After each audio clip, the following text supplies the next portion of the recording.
Hi, crafty friends. You guys, I love these little bicycles that they have right now at Dollar Tree in the garden section. So I was going to use that flat piece of wood to make this project, but then I was like, you know what?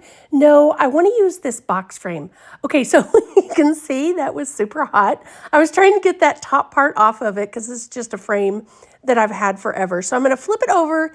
We need to make a hole in it, and my drill is not in my craft room. So I was like, okay, well, we're going to make this work. So I just took a screwdriver and a screw and just screwed through there so I could get the hole that I wanted in there. After I took the part off of the bicycle that I wanted, then I want to have it kind of sticking through the frame. Have you seen those ones, like the big, huge, tall ones that you can like hang on your walls? I just love those to pieces. And so I thought, let's just do a smaller version of that. So what I'm going to do is once I get the bicycle kind of in place, I'm going to kind of bend it down. And then I'm going to use a couple of little leftover pieces of craft stick just to kind of build it up a little bit. And then we will end up with a little the little red part, a little E6000 and hot glue just to hold it in place there. So you can see I'm just kind of building that up. So then I was like, what are we going to make the basket out of? So I had this little mesh container from Dollar Tree. I wasn't sure if I was going to use this or those little, the toy that you can see kind of down there in the bottom, but I decided to do the mesh. So I cut it all out, which by the way, took a little time. So that's okay.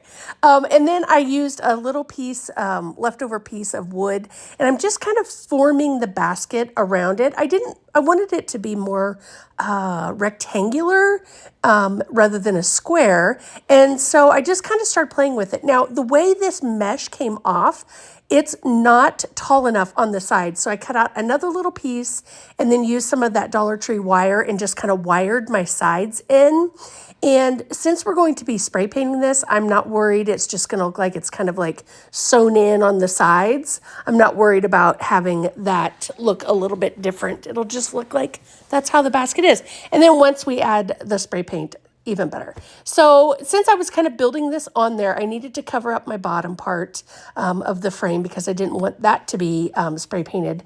Because what I thought was I would use some of those rub-on transfers from the Dollar Tree and put those kind of sporadically on the back. I love that it says Wish. So I thought I would kind of do that around where the bicycle is and then just add some other things as well. There's like this dragonfly and I thought, ooh, I want to cut him in half and then do one on one side and one on the other side.